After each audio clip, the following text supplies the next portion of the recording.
السلام علیکم every one, کیسے ہیں آپ سب؟ آئی ہوپ آپ سب بالکل ٹھیک ٹھاک ہوں گے، خیریت سے ہوں گے اور فل آن موج مستی میں ہوں گے۔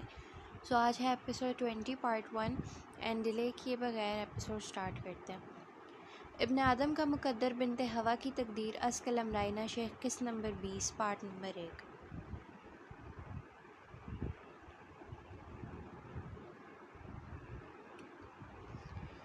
سویرا بیڈ پر چت لیٹی سیلنگ پر لگے پنکھے کو گھوری تھی۔ شہرام جب بھی آہیا سے بات کروانے کا کہتا تھا تو وہ کوئی نہ کوئی بہانہ بنا لیتی تھی، لیکن اب تو سب بہانے بھی ختم ہو گئے تھے۔ چچا جی کو کل اس نے واپس گاؤں بھیج دیا تھا کیونکہ ان کی بیٹی کی طبیعت ناساز تھی۔ وہ کئی دنوں سے جان مارتے ہوئے آہیا کو ڈھونڈ رہے تھے، لیکن سویرا نے یہ کہہ کر بھیج دیا کہ اس کی شہرام سے اس حوالے سے بات ہو گئی ہے اور اب وہ جلد ہی پاکستان آ جائے گا، اس لیے وہ بھی چاہو نہ چار اپنے گاؤں چلے گئے۔ کیا کروں میں؟ سویرا سوچوں میں غرق تھی جب اس کے ذہن میں جھماکا ہوا۔ وہ فوراً سیدھی ہو کر بیٹھی اور بسمہ کو کال کرنے لگی۔ تقریباً 20 منٹ کی کال کے بعد اس کے چہرے پر مسکراہٹ در آئی تھی۔ اس نے اب کی بار شہرام کو کال ملائی۔ ہیلو شہرام، وہ سویرا نے ٹوٹے پھوٹے الفاظ میں جملہ ادا کرنا چاہا۔ کیا ہوا؟ سب ٹھیک تو ہے؟ شہرام جو فائل پر جھکا کچھ لکھ رہا تھا، سویرا کی بات سنتے فوراً چونکا۔ شہرام کچھ بھی ٹھیک نہیں ہے، آہیا گھر سے بھاگ گئی ہے، سویرا نے رونے کی ناکام کوشش کرتے کہا، جبکہ شہرام دم بخود ہوا تھا۔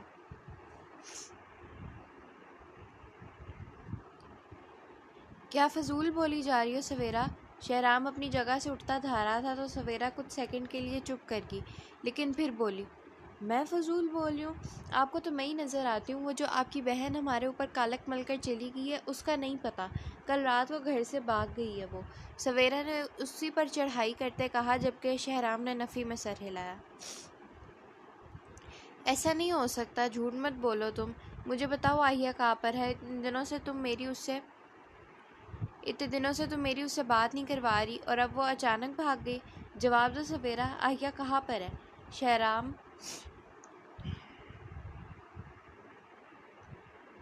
ایک مرتبہ پھر دھاڑا تھا، لیکن سویرا کو کوئی فرق نہیں پڑا۔ میں تو بات کروانا چاہتی تھی، لیکن وہی ہر بار انکار کر دیتی تھی اور اب وہ سویرا کہہ ہی رہی تھی جب شہرام بولا، چپ، خاموش، الزام مت لگاؤ میری بہن پر، میں اچھے سے جانتا ہوں اسے، اور اب اس گھٹیا بات کو کرنے کا خمیازہ تم خود بھگتو گی سویرا۔ شہرام نے کال کاٹتے موبائل کو بیڈ پر پھینکا اور دونوں ہاتھوں سے اپنا چہرہ ملنے لگا، جبکہ سویرا پیچھے مسکراتے ہوئے موبائل کو 2 انگلیوں سے پکڑے گھمانے لگی۔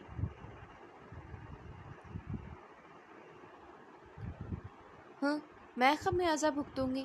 تم تو ابھی یہ بھی نہیں جانتے کہ جس گھر کو تم دونوں بہن بھائی اپنا سمجھتے ہو، وہ بھی میرا ہے۔ اس دنیا میں محبت کرنے والے خالی ہاتھ رہ جاتے ہیں۔ میں تم سے اپنے شوہر ہونے کی حیثیت سے محبت تو کرتی ہوں شہرام، دل بھی دکھتا ہے تمہاری تکلیف پر، لیکن محبت میں اتنی پاگل نہیں ہوئی کہ اپنے ہاتھوں سے اپنا نقصان کر بیٹھوں۔ مجھے ہمیشہ سے تمہارے باپ اور بہن سے مسئلہ تھا، اب وہ دونوں میرے راستے میں نہیں رہے، اب میرے پاس میری دولت ہے، اب اگر تم بھی نہ رہو میرے پاس تو مجھے ذرا برابر فرق نہیں پڑے گا، سویرا نے جاندار کہکا لگاتے کہا اور پھر پرسکون ہوتے لیٹ گئی۔ اتنی بدتمیز ہے نا یہ۔ دامیہ بات سنو میری، زینت بیگم دامیہ سے مخاطب ہوئی جو اس وقت ان کی گود میں سر رکھے لیٹی تھی، جبکہ وہ اس کے بالوں میں انگلیاں چلا رہی تھیں۔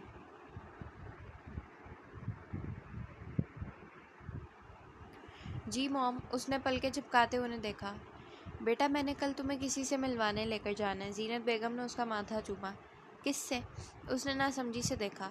بیٹا وہ میری دوست ہے نازلین، اس سے۔ ان کی بات مکمل ہوتی دامیہ حیرت سے اٹھ کر بیٹھی۔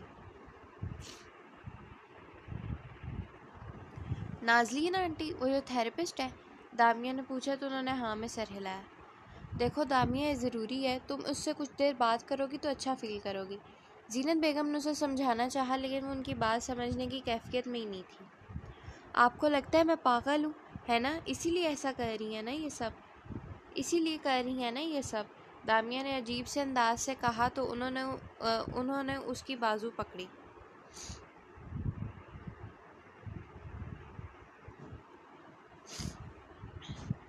تمہیں کیا ہو گیا دامیہ؟ تم کب سے یہ سوچنے لگی؟ تھیراپسٹ کے پاس جانے کا مطلب یہ نہیں ہوتا کہ انسان کے ساتھ کوئی دماغی مسئلہ ہے۔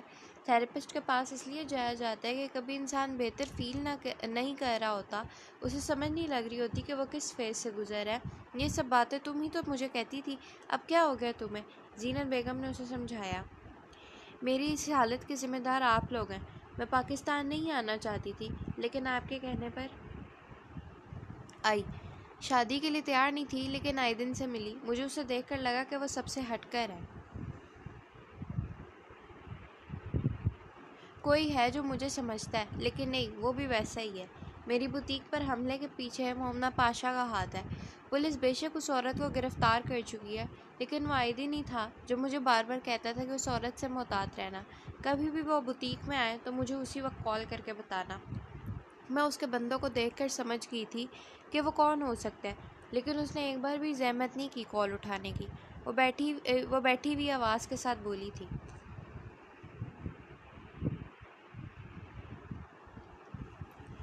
دامیہ ضروری نہیں ہے ہر بار ہر شخص ہمارے لیے اویلیبل ہو۔ آئندن نے کال نہیں اٹھائی، لیکن کیا تم نے سوچا کہ وہ امتحان تمہیں تنہا لڑنا تھا؟ شکر کرو تم بالکل ٹھیک ہو۔ ان لڑکوں نے جو بدتمیزی کی تمہارے ساتھ، اس کی سزا انہیں ملے گی، لیکن آئندن کا کیا؟ میری ابھی بھی بھابھی سے بات ہوئی ہے، وہ تڑپ رہا ہے تمہارے لیے، اپنی غلطی ایکسیپٹ کر رہا ہے، تو کیا تم دل بڑا کر کے اسے معاف نہیں کر سکتی؟ زینت بیگم کی بات سنتے پہلے تو وہ خاموشی سے فرش کو دیکھتی رہی، لیکن پھر بول اٹھی۔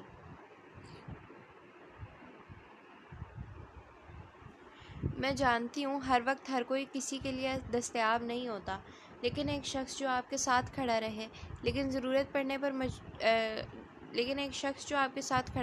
ضرورت پڑنے پر چھوڑ جائے تو تکلیف ہوتی ہے۔ ایک لڑکی کو جب کوئی غیر لڑکا چھوئے یا اسے کاٹ کھانے والی نظروں سے دیکھے تو کیا اسے تکلیف نہیں ہوگی؟ دامیہ انہیں یکٹک دیکھتے بولی، اور پھر اٹھ کر باہر جانے ہی والی جب زینت بیگم کی آواز نے اسے روکا۔ اسی لیے تو اسلام میں عورت پر پردہ فرض ہے کہ کوئی غیر محرم اس کا بال تک نہ دیکھے۔ زینت بیگم نے اسے یاد دہانی کروائی تو وہ ہاں میں سر ہلاتے آنکھوں کو صاف کرتے باہر چلی گئی۔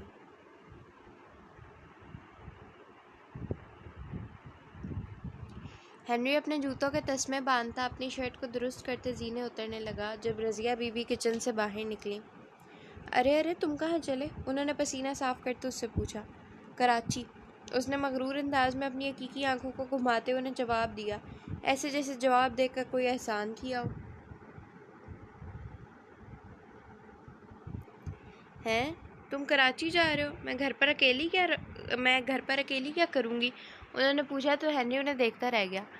آنٹی جی، میں ادھر آپ کو کمپنی دینے تو نہیں آیا تھا، میں ادھر اتنا رہوں گا بھی نہیں، شاید ہی دوبارہ آؤں، ہنری نے کہا، اور پھر باہر جانے والا جب ان کی اگلی بات نے اسے ششدر کر دیا۔ تو کم از کم اپنی بیوی بچوں کو یہاں چھوڑ جا، میرا دل لگا رہے۔ ان کی بات سنتے ہنری بل کھا کر رہ گیا تھا۔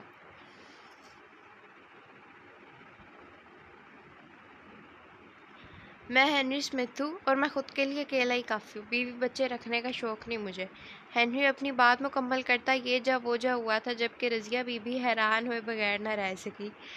اللہ، اس لڑکے نے شادی بھی نہیں کی، کیا بنے گا اس کا؟ میں خود ہی ڈھونڈوں گی اس کے لیے کوئی اچھی لڑکی۔ کوئی پوچھے تو اس سے، کیا اس گھر میں اکیلے رہنا میں نے ہوں؟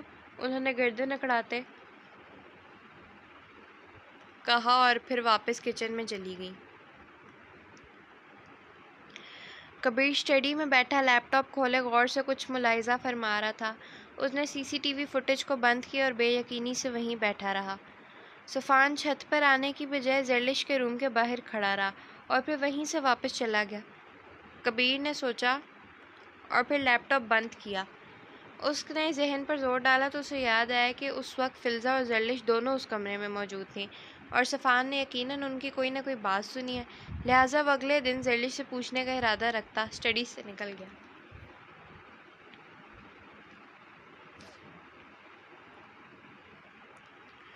اور سناؤ، تم کمفرٹیبل ہو نا یہاں پر؟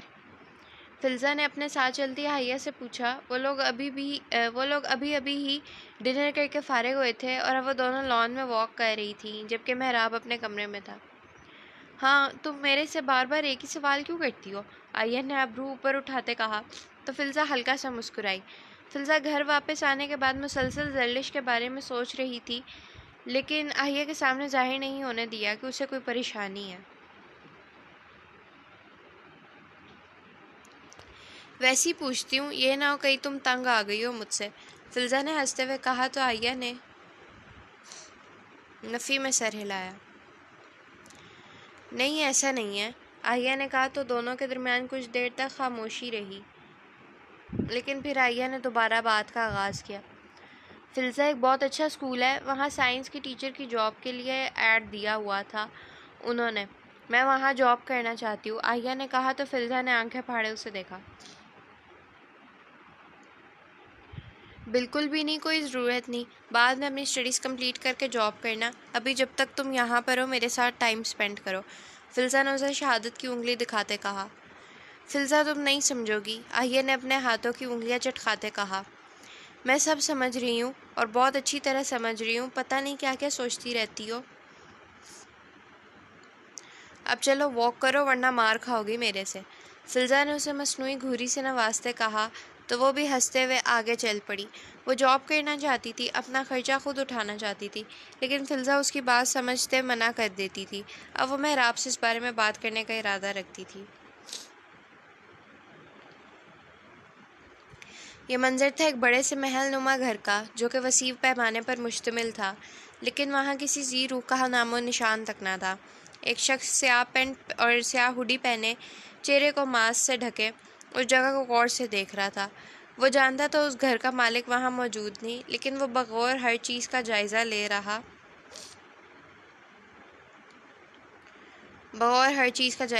تھا۔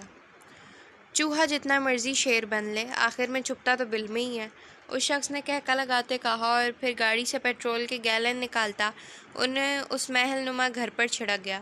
اب کی بار اس نے موچس کی ایک تیلی نکالتے جلائی اور سیدھا وہاں سے رفو چکر ہوا، جبکہ اب وہ گھر جل کر راکھ ہو چکا تھا۔ ہنری اسمتھ اور اس کی حرکتیں۔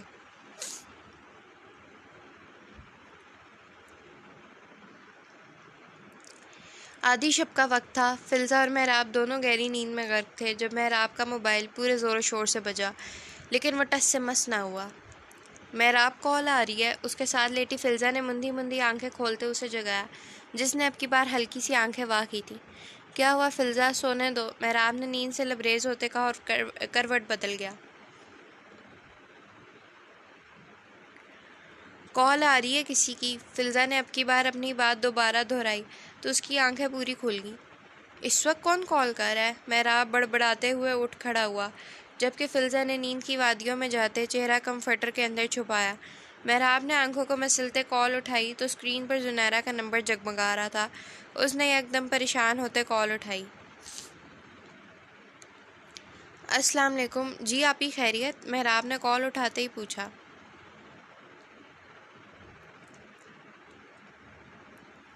وعلیکم السلام۔ محراب، کچھ بھی ٹھیک نہیں ہے، زنیرہ کی پریشان کن آواز سنتے محراب چونکا۔ کیا ہوا آپی؟ محراب نے دوبارہ دریافت کیا۔ بابا کو ہارٹ اٹیک آیا ہے، اللہ کا شکر ہے اب سٹیبل ہیں وہ، لیکن تمہیں بار بار اپنے پاس بلا رہے ہیں۔ زنیرہ کی بات سنتے محراب کا چہرہ سفید ہوا۔ واٹ؟ وہ اتنی زور سے بولا تھا کہ اس کی آواز سنتے فلزہ بھی یکدم اٹھ کر بیٹھی۔ ہاں، اور زنیرہ اسے ساری ڈیٹیلز بتاتی رہی، جنہیں وہ غور سے سنتا رہا، اور پھر کال کاٹتے فلزہ کو دیکھنے لگا جو پریشانی سے اسے ہی دیکھ رہی تھی۔ وہ بابا کو ہارٹ اٹیک ہوا ہے، محراب نے بتایا تو فلزہ نے لبوں پر ہاتھ جمایا۔ وہ جانتی تھی کہ شمسی سید بلڈ پریشر کے مریض ہیں۔ اب کیا کرنا ہے؟ فلزہ نے کچھ دیر بعد پوچھا۔ آپ ہی کہہ رہی تھی کہ بابا ہمیں بلا رہے ہیں، اب کل صبح والی فلائٹ سے ہم لندن تو جا سکتے ہیں، لیکن آہیہ کہاں رہے گی؟ محراب نے کہا تو فلزہ سوچ میں پڑ گئی۔ یہاں پر تو کئی ملازمین ہیں، لیکن وہ اکیلے کیسے رہے گی؟ ایک کام کرتے ہیں، اسے مما کی طرف چھوڑ دیتے ہیں، کچھ دنوں تک ہم واپس تو آ جائیں گے۔ فلزہ کی بات سنتے محراب نے نفی میں سر ہلایا۔ تم جانتی تو ہو وہ ایسی کسی کے گھر میں نہیں جائے گی، محراب نے بتایا۔ تو اب کیا کریں؟ فلزہ نے کہا۔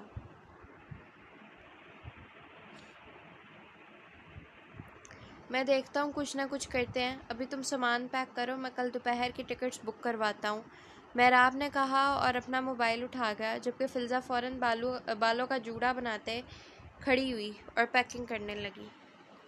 سو this was the episode. Hope so پسند آئی ہوگی, اور نارمل لینتھ کی ایپیسوڈ تھی آج, بیکاز میں اتنا ہی لکھ سکی ہوں, میرے ٹیسٹ وغیرہ ہو رہے تھے, تو بس اتنا ہی ٹائم ملا تھا مجھے. خیر اب نیکسٹ جو ہے وہ تھرسڈے کو, تو کل تو نہیں دے سکتی میں, اب میں سنڈے کو ہی دوں گی ایپیسوڈ, اور وہ لانگ ایپیسوڈ ہوگی, اور اس میں بہت کچھ ہونا ہے. اس میں وہ نا بڑی ایپیسوڈ 20 پارٹ 2 جو ہے وہ بڑی کھٹی میٹھی سی ایپیسوڈ ہے, آپ کو پڑھ کے بھی مزہ آئے گا. ایموشنل, فنی, ہیپی مکس ہی ہے, ٹھیک ہے, تو وہ آپ لوگ انجوائے کریں گے, اور دوسرا وہ ہے بھی لانگ ایپیسوڈ. سو اب جو ہے یہاں پہ اینڈ کرتے ہیں, اور میں دوبارہ بھی پڑھنے بیٹھنا ہے ویڈیو کو ایڈیٹنگ پہ لگا کے, پھر میں نے جانا بھی ہے, تو خیر جانے سے پہلے ہی ایپیسوڈ اپلوڈ کر کے جاؤں گی. اور آپ لوگ جو ہے چینل کو سبسکرائب کریں, جس نے نہیں کیا ہوا, ویڈیو کو لائک کریں, اور ریویوز دے کے بتانا کہ آج کی ایپیسوڈ کیسی لگی, اور کیا لگتے کہ آگے کیا ہوگا. اور میرے جو سوشل میڈیا اکاؤنٹس ہیں ان کے لنکس میں نے ڈسکرپشن اور اباؤٹ میں دیے ہوتے ہیں, وہاں پہ مجھے فالو کر لیں. وہاں پہ جنہوں نے فالو کیا ہوتا ہے نا, انہیں میں اسٹوریز بھی کبھی کبھی لگاتی ہوں مزے کی, اور بھی بہت سی چیزیں وہاں پہ شیئر کرتی ہوں جو یوٹیوب پہ شیئر نہیں ہو سکتی, تو وہاں پہ وہ پھر آپ کو ملتی رہا کریں گے, ٹھیک ہے. So take care of yourselves, and ملتے ہیں پھر ہم سنڈے کو. اللہ حافظ.